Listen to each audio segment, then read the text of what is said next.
Hey, I'm Nikki from Start Your Own Family Daycare, and I'm so excited to be hosting the first ever online summit for family daycare educators. So this is happening all week.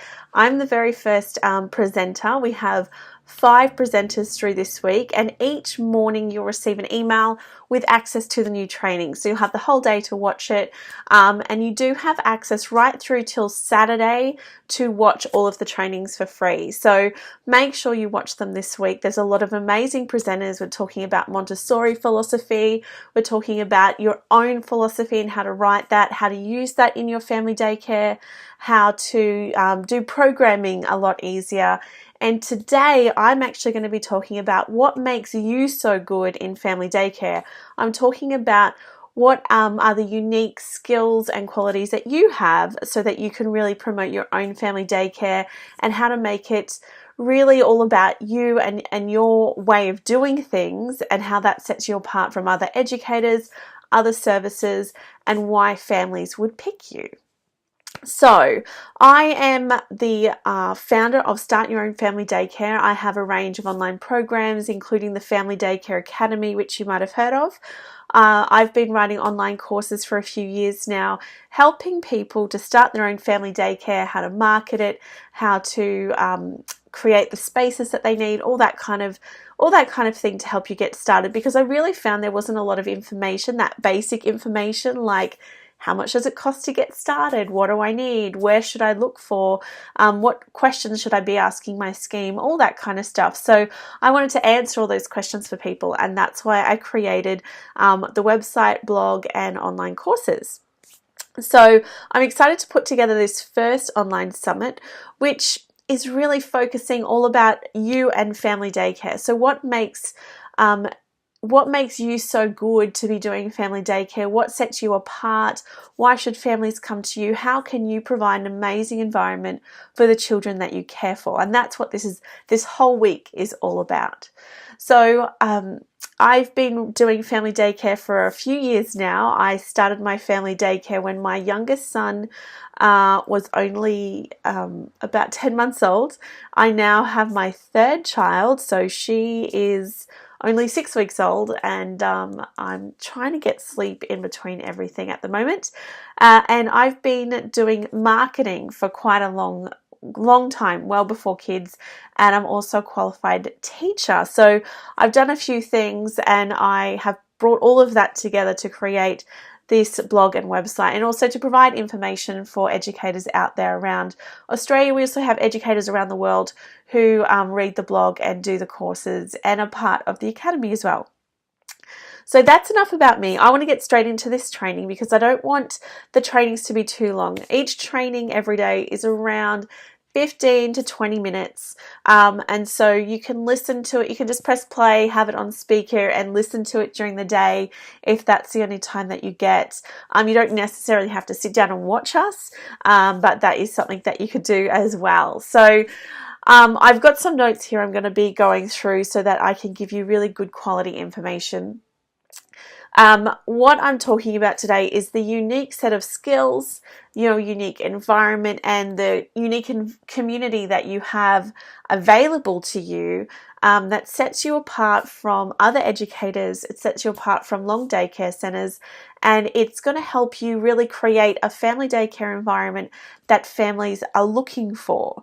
So we want to make sure that you include you in family daycare, because that's what people are looking for. Parents are searching for the right educator for their child. So the person who shares the same philosophy for education for their child, who has the right type of environment that they're looking for, and is part of the right community that they're looking for to essentially help raise their child. So that's what we're talking about today. So the 3 key areas are the unique skills that you have, the unique environment that you have, and also the unique community that you're a part of, that the child will also be part of as well.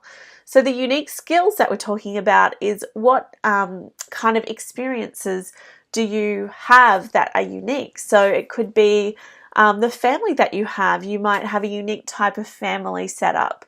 You could be a single parent. You could have a particular type of cultural background that families are looking for. Maybe you've done a lot of travel, so you can incorporate that into your environment as well. So if you've been traveling around the world, perhaps you could bring that into your family daycare as well and do a lot of more cultural experiences. You could also incorporate that through different and unique resources that you could have in your family daycare. Also, the types of interests that you have, different hobbies. Some people are really, really arty, or they're really creative. I'm not. So that's not my unique skill, but some people are. I know Susie from Susie's Family Daycare down in North Lakes. She's very crafty. She makes these amazing little stones with paintings on them, and story stones, I think they're called. So that is a unique thing that she brings to her environment. So families who are looking for someone who's very crafty would definitely look for someone like that. So make sure that when I'm going through this list of unique elements that you might have, think of what really sets you apart. And I'm going to tell you a bit at the end about why that's so important. It's, why it's so important to understand what that is and to make full use of it. Really tell everyone about it. Make it really obvious in your environment, especially when families are coming. So what are your unique qualifications? Perhaps you are a qualified teacher. Maybe you're not, it doesn't matter. But what is your unique skill? So for me, I did promote that I was a qualified teacher. I had taught kindergarten for many years before going into family daycare. And again, I attracted families who are looking for that. So what are your unique qualifications that you could really highlight and bring to your family daycare? Perhaps it's a qualification that has got nothing to do with children, for example. It could be an arts degree, it could be a science degree, it could be an engineering degree, it could be absolutely anything that you've done before coming into family daycare that you are going to be bringing into your family daycare environment. So make sure you highlight that and bring that into your environment. Perhaps you speak a different language. So here at home, my husband speaks Greek, so we did learn Greek. We do a lot of Greek activities with the kids. We speak Greek for different, we don't speak Greek fluently here because I don't, but the children certainly know a lot of Greek words, and the children in my care learnt some Greek as well, and that was important to some families. I wouldn't say that was a draw card essentially, but it was fun as well to bring into our family daycare, as well as we do a lot of Greek cooking as well. So that was always fun. The main thing, I guess, for your unique skills is your philosophy on education. So this week we are talking about Montessori philosophy, which I know a lot of people are interested in, and I get a lot of questions about it. So I've got Rebecca Grugan from I Am Montessori coming to talk to us tomorrow, actually, all about Montessori. So perhaps your philosophy is really aligned with Montessori, maybe Reggio Emilia, maybe it's more about just outdoor environment. Whatever it is, bring that, make it obvious, and make sure families know about it, because that is going to be really important for families. They want to know that you have the same kind of philosophy that they do when it comes to their child's education. So this was my major kind of element when I was promoting my family daycare. I have a strong outdoor philosophy. So we were always outside, not always, but we spent a lot of time outside. We did a lot of adventure walks. We incorporated a lot of nature into our art. We went to the botanic gardens a lot on excursions. A lot of our outdoor resources were natural resources. So that was really important, and that was the reputation I had in my area as a family daycare educator. There are a lot of family daycare educators where I am, but a lot of people knew me for the outdoor environment that I had, and that is what drew a lot of families. So for me, that was really important. I had 2 boys at the time when I started, and we spent a lot of time outside. I find that being outdoors really relaxes children. Being outdoors is great for fine motor, gross motor, just their entire learning. They got to really create their own spaces outside. They got to go on adventure walks, and we collected a lot of things. We spoke about what leaves came from what tree and all that kind of thing. So that was really important to me, and that's what I really incorporated into my family daycare. You don't have to do the same thing, but this is some of the elements that I think are really important when it comes to philosophy, is really understanding what your philosophy is. And we actually have 2 sessions on philosophy this week. Thursday, we're talking to Lindy about how to write your own philosophy. And Friday, we're talking to Tina, where she goes through how to incorporate your philosophy into family daycare on an everyday element. So the next thing we want to talk about today is, how is your environment unique? So a lot of people are really obsessed with, what spaces have you got and all that kind of thing. And it's so important because we want to make sure that our spaces are exciting for children.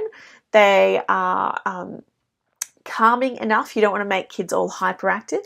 And we want to make sure that there's enough areas that children can do some small group play, individual play, and all that kind of thing. So how is your environment unique, and how can we highlight that when filling vacancies and also using it on a day-to-day basis? So is your home unique? Perhaps you have got a really old home. It's got all these little nooks and crannies that you can create a really cool space. Perhaps your family is unique. Maybe you have older children who are going to help in the family daycare in the afternoons after school, or on weekends or evenings whenever you're running your family daycare. Perhaps your resources are unique. I know there's a massive, massive push for natural resources. That's certainly what I enjoy. I believe they last a lot longer as well. They're a lot more exciting and great for the imagination as opposed to your plastic resources. Perhaps your space and how you set that up is unique. Now, most of you would know Dale from Puzzles Family Daycare. She spends a lot of time on her spaces, and if you're not following her on Facebook, you have to, because she is one amazing woman. She has the most amazing spaces I've ever seen, and you can't compete with that, but she has got some creative spaces which you can certainly be inspired from. And there's also a lot of people on Pinterest and Facebook doing some great things that you can check out. So if you're looking for inspiration for spaces, definitely go and check that out. But what's most important is making sure that it's about you. If you don't have hours and hours every week to create these most amazing luxurious spaces, that's okay. You don't have to. Children aren't going to feel like they're missing out. They won't know. The most important thing is making sure that the spaces are catered to the children that come into your care as well. So having small group play. So maybe you've got children who are a little anxious. So you want to make sure you've got individual spaces for them. And then you want to have bigger spaces where all the children can be joining in for different activities and group time and things like that. So looking at your spaces and how that's unique in your family daycare is really important. So Dale, definitely, her spaces are what sets her apart in family daycare, as well as her passion for education and her philosophy. But we definitely know her for her different unique spaces. The last thing for how your environment is unique is when we start looking at your routine. So do you have a very strict routine? Perhaps the children in your care need it. Perhaps you need it. Perhaps you need to have that to help you run your day smoother. I have a fairly loose routine. We kind of go inside for the first bit, outside, we have morning tea, fairly loose routine for us, but we do spend a lot of time outside. So perhaps, and we also have a lot of free play because the children I have are always older. I usually take on kindy age kids, so 3+, and they really get along so well that they create their own games. They create their own fun. I provide the space and the resources, and they go. So I'm just there to kind of facilitate, help if there's any issues and the arguments, teach them to use their words, things like that. But for me and the ages that I have, we have a lot more flexibility and free time. But sometimes you need more strict routines, and that's fine. Some parents really want that routine for their child. So the last little piece of information I want to give you is about how is your community unique. So this is going to be really cool for those who live in specific types of communities where you might have a whole community of migrants who've come over and they've all set up in one particular area. I know there's a lot of areas in Sydney that do that, and that's great to have a real community like that. We are really close to the beach and amazing gardens and walks and things like that. So I really utilize that. So we don't go to the beach. That scares me, and also I coordinate it with, kill me. but we do go to the botanic gardens and we utilize that. We do go on adventure walks and nature walks because the weather here is amazing. So we do like to be outside and doing those kinds of things. Perhaps you go to the local play groups, or you go to the library, which we do a lot. There's also great parks around here. So utilizing your local environment is really important too. So when I talk about what makes you so good in family daycare is that you need to make sure that you're understanding what is so unique about you. What can you offer that no other educator offers, or what can you offer that's really different to other educators, different to long daycare, that sets you apart. Now, this is important when it comes to marketing your business, filling your vacancies, creating a wait list. You know, all these educators who are really struggling, there's a lot of issues that could be lack of demand, oversupply, things like that. But make sure that you have got the element that really sets you apart. What do you tell families? What do you promote yourself as the expert, the best in the area in? It could be you've got the most amazing environment. It could be that you do the great excursions. It could be that you use all natural resources. It could be that you do organic cooking. It could be anything that we've spoken about today, and there's countless others that makes your family daycare so unique. And that's what you want to be promoting, because you want to create the reputation in your area for you're the educator that does the organic cooking. You're the educator that has the most amazing outdoor environment, or you're the educator who has the really strict routine that some babies need to sleep well and all that kind of thing. So parents are looking for particular things because they want educators who have a reputation for these particular areas, something that really makes them stand out, because they are looking for the best education for their child. And that's what you need to make sure you're getting across when you're promoting for your business. And it needs to be at the core of your business. So the day in, day out, everyday kind of workings of your business, incorporate what's unique about you and your service. So that is the most important thing that I want to share with you today. I know that family daycare can get really tiring, but I hope this has refreshed you, remotivated you to look at what is so unique about you, and are you incorporating that in your family daycare? Or if you're just starting out, how can you incorporate that, especially when you start marketing your business? All right, so that is the end of my session. You'll be getting an email next week with handouts from each of the presenters this week. So you can have some notes for that. Each day this week there's going to be a new presenter, so be sure to check your inbox or check your junk mail if you haven't received anything yet, and you'll be able to access all of the trainings. Don't forget to come and chat with us in our Facebook group. I'm really excited to have that there. Ask questions. Some of the experts will be in there to answer your questions as well. And I'm really excited to bring this to you. So make sure you're sharing this with any other educators who you know could benefit from this online summit. Thanks very much. Bye.